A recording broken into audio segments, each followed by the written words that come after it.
안녕하세요. 범브라목토파입니다. 구독과 좋아요, 알림 설정, 회원가입 부탁드리겠습니다. 미국 증시가 조금은 불안한 모습을 보이고 있습니다. 계속적으로 트럼프 행정부 출발 이후에 나스닥이 하향세를 면치 못하고 있는데요. 지난 주말 0.50% 하락한 추세를 보이고 있죠.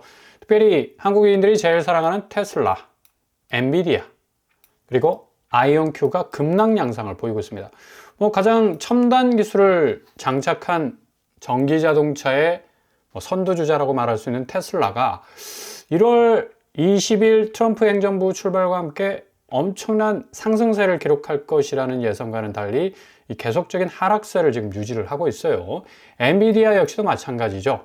이 AI 기반 산업을 확실하게 키울 요량으로 이 트럼프가 행정명령까지 내린 상황에서도 엔비디아가 뭔가 극적인 어떤 이 터닝 포인트를 만들어주지 못하는 어떤 답답함, 그런 어떤 양상을 보여주고 있고요. 양자 컴퓨터 부분에서 역시도 아이온큐가 살짝 올랐다가 다시 떨어지는 그런 모습을 보여주고 있습니다. AI 테마주가 조정 국면에 들어가지 않았나라는 그런 이 전망을 계속해서 펼쳐 보여주고 있는데요. 다우산업 마이너스 0.32, 나스닥 마이너스 0.50, 그리고 S&P 500이 마이너스 0.29%를 찍으면서 하향세를 계속적으로 지금 기록을 하고 있습니다. 아마도 다음 주에는 뭔가 좀 새로운 어떤 양상이 벌어지지 않을까라는 예상도 해볼 수가 있겠지만, 여전히 그럼에도 불구하고 미국 증시의 발목을 붙잡고 있는 가장 큰 요인, 바로 미국 국채죠. 국채 금리가 지금 살짝 내려간 추세를 보이고 있다고 하지만 여전히 10년물이 4.6%를 찍고 있습니다. 살짝 오르기만 해도 5% 가까이 충분히 근접한 어떤 상승세를 보여줄 수 있기 때문에, 이렇게 미국 국채 금리가 오르면 금리 자체가 상방 압력을 받을 수밖에 없습니다. 그러면 당연히 증시 부분에서 금리가 내려가야지 증시의 유동성이 확대가 되기 때문에 주가가 쭉쭉 오를 수가 있죠. 그럼에도 불구하고 국채 금리가 이렇게 완고하게 버티고 있기 때문에 증시 부분이 계속해서 뭔가 자기 자리를 확보하지 못하고 좀 쪼그라든 그런 모습을 가질 수밖에 없습니다. 트럼프가 그리고 관세 부분도 아주 엄격하게 장벽을 딱 세워서 진행을 할 것으로 보였는데, 유예라는 말이 나올 정도로 중국에 대한 관세를 2월 1일부터 10% 정도 선으로 출발을 할 것으로 보인다는 얘기죠. 그러니까 당초 엄청난 어떤 관세 폭격이 있지 않을까라는 예상을 좀 뒤집는 그런 행보를 보여주고 있는데, 가장 큰 지금 일단의 사건이 틱톡 금지를 전면적으로 시행을 할 것으로 보였는데 75일 동안 유예를 시켰습니다. 그래서 지금 미국 내에서도 틱톡이 가능합니다. 근데 50% 소유권을 미국이 인수한다는 조건 하에서 유예가 됐는데, 이게 어떻게 진행될지는 조금 두고 봐야 할 것 같고요. 이런 식으로 지금 관세 정책이 무차별적으로 진행될 것이라는 예상이 조금 물 건너가는 듯한 그런 느낌마저 들죠. 그렇기 때문에 지금 미국 증시가 힘을 못 받고 있는 겁니다. 국채 금리 이런 어떤 상황에서 관세 부분이 조금은 좀 미뤄지는 듯한 그런 어떤 모습을 보이면서 국채 금리 역시 완고한 모습 고스란히 드러내고 있기 때문에, 이게 국채 금리가 미국 내에서도 해결이 안 되면 이 기준금리 자체가 떨어지질 못합니다. 기준금리가 떨어지지 못하면 시중은행 역시도 지역은행 같은 경우는 건전성 위기를 맞이할 수밖에 없겠죠. 약 3년간의 이 고금리 위기 때문에 얼마나 많은 이 미국의 지방은행들이 파산을 했습니까? 파산 위기도 맞았고요. 지금도 앞으로 굉장한 어떤 위험성에 다다를 수 있다는 이 예상이 나오고 있는데, 특별히 상업용 부동산 대출이 14% 손실 위험을 가질 정도로 미국도 소형 은행주, 주가도 뚝뚝 떨어질 그런 어떤 공산으로 보여서 굉장히 국채 금리에 대한 영향을 미국 스스로도 많이 받고 있다는 걸 볼 수가 있죠. 이런 어떤 위기를 좀 극복하기 위해서 미국 SEC, 증권위원회에서 은행들의 가상화폐 보유얘기를 지금 오픈을 하고 있는데, SEC가 지난 23일 SAB 121로 알려진 지침을 철회를 했습니다. 그만큼 이제 가상화폐에 대한 규제를 철폐를 하면서 월가 은행들이 가상화폐를 보유할 수 있는 길을 열었습니다.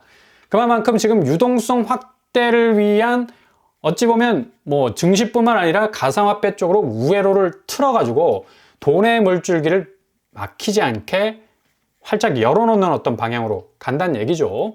뭐 이런 의미에서 보자면 뭐 비트코인이 지금 1억 5,700 정도 가고 있고, 이더리움 50만 원 지금 넘어서고 있고요.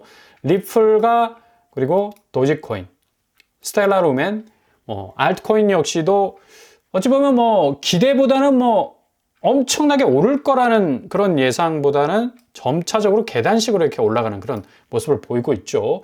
2월에는 조금 다른 양상이 진행이 될 것 같습니다. 트럼프 행정부가 본격적으로 가상화폐에 대한 이 장을 활짝 열기 시작한다면 암호화폐 시장은 뭐 근거 없는 뭔가 기저의 어떤 가치 체계가 완전히 붕괴될 수 있겠다라는 어떤 공포 심리가 어느 정도 좀 걷어지는 그런 양상들이 벌어질 것으로 예상이 돼서 더 오를 가능성이 좀 있다는 얘기인데, 아무튼 가상화폐는 좀 조심하시라. 그럼에도 불구하고 뭐 우회로는 충분히 될 수가 있다는 얘기죠.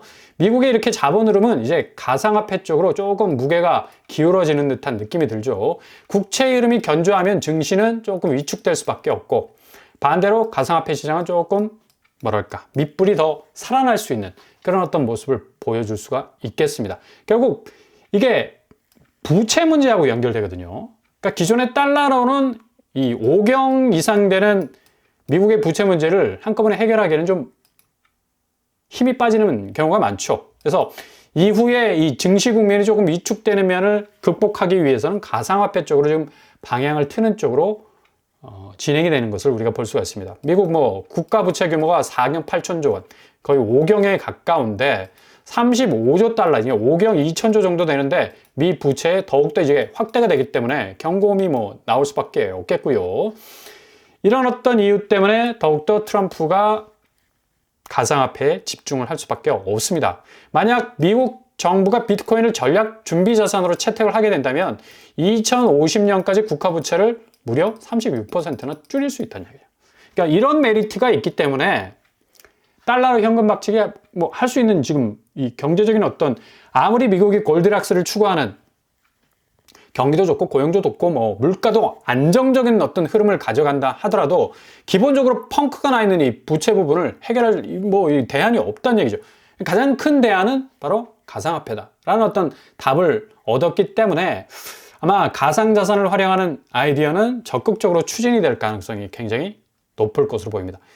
결국 전략적 자산 비축으로 빚 문제를 해결하는 방향으로 나갈 거고, 이게 뭐 가상화폐로 결제가 되기만 한다면 뭐 앞으로의 수요는 뭐 천문학적으로 계속적으로 들어올 가능성 많을 거라 볼 수가 있죠. 결국 현금 박치기를 우회해서 갈 수 있다는 장점이 있고, 이런 이유로 미 금융시장은 아마 엄청난 변화를 예고하게 될 겁니다. 결국 비트코인 전략 비축은 현대판 우주전쟁이라고 불릴 만큼 트럼프가 불붙인 디지털 자산 패권 경쟁은 계속적으로 이어지는데, 미국이 80% 이상을 더 비트코인을 사들일 계획이죠. 반면에 중국과 러시아, 브라질, 스위스, 체코 등 브릭스 국가 역시도 여기에 뛰어들 수밖에 없다. 왜냐? 트럼프 자체가 달러 강세를 의도적으로 약화시키는 꼼수가 보이면 무조건 공격적 이 관세를 매겨서 엄청난 경제적 손실을 안겨주겠다고 경고를 한 바가 있습니다. 그러니까 브릭스 국가도 이게 달러 약화를 위한 어떤 이 경제적 이 정책을 수립하기가 굉장히 까다로워졌어요. 그래서 결국 공유할 수 있는 부분은 비트코인 비축이라는 얘기입니다. 이게 국가 의제로까지 떠오를 수밖에 없다라는 얘기. 그러니까 뭐 미국도 비트코인의 미 전략 자산화 뭐 이미 스타트가 됐고요. 금보다 비트코인이 더 가치가 나을 수 있겠다라는 어떤 전망이 나올 수밖에 없다는 얘기죠. 뭐 리플 같은 경우는 XRP 같은 경우는 뭐 거의 뭐 USD 달러 1달러에 상응하는 어떤 가치 체계를 뭐 공고히 하는 그런 어떤 스테이블 코인으로서 거듭나고 있기 때문에 앞으로 이 가상화폐 시장은 조금 유의해서 들여다 보셔야 할 필요가 있다는 얘기죠. 중국 춘절을 맞이해서 뭐 춘절이 우리나라 설날 연휴하고 거의 비슷합니다. 거의 36% 정도 이 중국이 가상화폐를 사들일 가능성이 높다라는 또 그런 이 예측도 나오고 있고요. 추가적으로 비트코인이 이렇게 중국의 수요 때문에 20% 상승할 가능성이 있다라는 예측까지 나올 정도로 지금 뭐 난립니다. 왜 이렇게 세계의 모든 나라들이 가상화폐에 목을 맬 수밖에 없느냐? 앞으로 달러 가치의 이 강세가 상당 부분 흔들릴 가능성이 많다는 얘기죠. 대체제로서 화폐의 어떤 이 혁명을 일으킨 뭐 선두주자일 수밖에 없기 때문에 우리나라 역시도 지금 이 자산 가치, 올드한 자산 가치에 지금 묶여 있다면 이렇게 급변하는 어떤 가상화폐 시장의 금융 대변화에 후폭풍을 충분히 맞을 수밖에 없다는 얘기입니다. 지금 아파트 시장 자체가 황금성이 너무 떨어지잖아. 집값이 뚝뚝 떨어지고 전세가도 뚝뚝 떨어지고 누가 사줄 사람 없고 거래 절벽 계속해서 이어지고 지금 뭐 경제 부분에서의 펀더멘털이 굉장히 약해지기 때문에 수요가 급감할 수밖에 없는 그런 체제로 갈 수밖에 없습니다. 이렇게 아파트 가치의 약세 현상을 뭔가 우회해서 금융시장의 새로운 어떤 수익 창출을 위한 또 다른 화폐 가치로서의 이 가치를 갖는 그 부분이 가상화폐이기 때문에 지금 뭐 국민은행이 가상자산 광폭 행보를 지금 보이고 있습니다. 그 정도로 시중은행 역시도 뭔가 이 난국을 좀 암호화폐를 통해서 극복하려는 어떤 시도가 이어지고 있고요. 대신에 한국은행 같은 경우는 이 가상화폐에 대해서 굉장히 좀 보수적일 수밖에 없겠다. 왜냐? 지금 뭐 일단 가장 먼저 불을 꺼야 되는 게 환율 불안정성. 결국 우리는 달러에 지금 묶여있기 때문에 가상화폐까지 가기에는 중앙은행으로서는 굉장히 부담이 될 수밖에 없겠죠. 지금 뭐 환율이 올라버리면 뭐 이거 뭐 물가도 지금 뒤숭숭한 판에 제대로 물가도 잡을 수 없는 그런 상황이고 전반적으로 경기 자체가 지금 좋지 않기 때문에 원화 가치의 어떤 폭락이 뭐 계속적으로 이어질 가능성도 있고요. 그래서 가상화폐 보유는 너무나 먼 길이다. 일단 기존 자산 시장의 부채 문제는 미국처럼 가상화폐로 대응하기에는 한국적 자산 구조가 너무 지금 낡아 있습니다. 구조적 결함이 크다는 얘기죠. 지금 뭐 아파트 시장만 보더라도 일반 국민이 뭐 75% 정도가 지금 자산이 요 콘크리트 밑에 묻혀 있잖아요. 그러니까 이게 일시적인 뭐 현상이 아니라 계속적으로 반세기 이상 부동산 공화국이라고 불릴 만큼 이어져 왔기 때문에 금융의 대변화가 일어나면 이게 한꺼번에 그냥 깨질 수 있는 그런 위기도 충분히 찾아올 수 있다는 얘기예요. 우리나라 역시도 지금 부채 문제 때문에 뭐 굉장한 어떤 위기를 맞고 있지 않습니까? 가계비 갚기 어렵다. 뭐 은행권 신규 연체액 2억 8천조까지, 2조 8천억까지 지금 치솟고 있고요. 허리띠 졸라서 뭐 가계 빚부터 갔기 때문에 당연히 내수가 떨어질 수밖에 없습니다. 지금 경제가 나빠서 내수가 침체되는 그런 국면도 있지만 국민들 대부분이 고점에 물린 집값 사기 위해서 무리하게 대출받아서 그 부채로 은행에서 돈을 끌어썼기 때문에 이후에 원금이자 갚느라고 허덕허덕거리는 겁니다. 그러니까 이게 소비가 제대로 안 돼요. 당연히 내수 경기가 회전이 안 된다는 얘기죠. 심지어 GDP 대비 가계빚 비율이 90%를 지금 넘어서고 있는 상황이라서 지금 앞으로 한국 부동산 시장은 상당히 안개 속성에 거할 가능성이 높다. 그래서 강남 아파트도 뭐 못 버티고 뭐 패닉 빠진 연끌 줄줄이 지금 경매로 나오고 있지 않습니까? 작년 임의 경매가 무려 14만 건에 해당하고요. 심지어 입주권까지 나와. 당첨돼서 막 좋아했는데 결국은 한두 달 막 원금이자 막 때려 맞으면서 결국 한계에 이르게 되면서 그냥 경매로 집이 홀라당 넘어가는 거죠. 13만 건 육박하고 연끌 감당 못해. 꼭지서, 이게 문제죠. 꼭지서 집을 샀다가 이자도 못 내. 그러니까 정점에서 집을 이거 고점에서 사버리면 테러가 완전히 막힙니다. 그냥 경제 파탄이 아니라 개인 파탄이 오는 거예요. 눈물의 경매 뭐 행렬이 계속해서 랠리처럼 이어질 수밖에 없고요. 지금 특별히 인천 쪽이 심각해요. 경기도 쪽 경매가 뭐 3,820건 정도로 튀어나올 정도로 지금 서울 경매권도 갈수록 많이 높아지지만 이 경기 인천이 굉장히 문제죠. 그래서 이 전세 부분을 보면 인천이 일주일 거래 상간인데 지금 뭐 18억, 뭐 5억 이상 뭐 갈 정도로 계속해서 끊임없는 하락세를 보여주고 있습니다.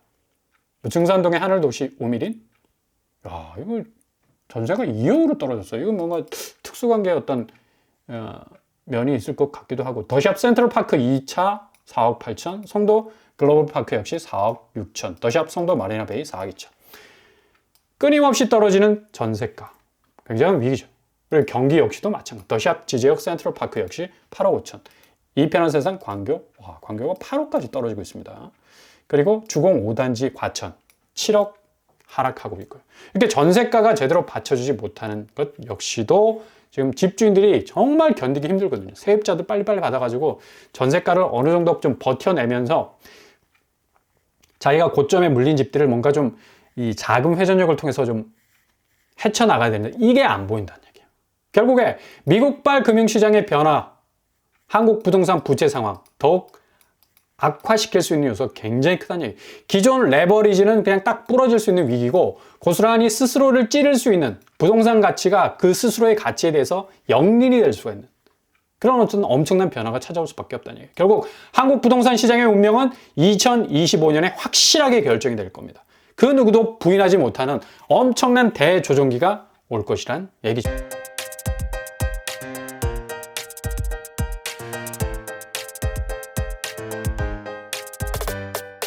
오늘의 부동산 캐릭터처 미국발 금융시장의 변화, 역시 한국 부동산 부채 시장을 겨냥할 가능성 높고요.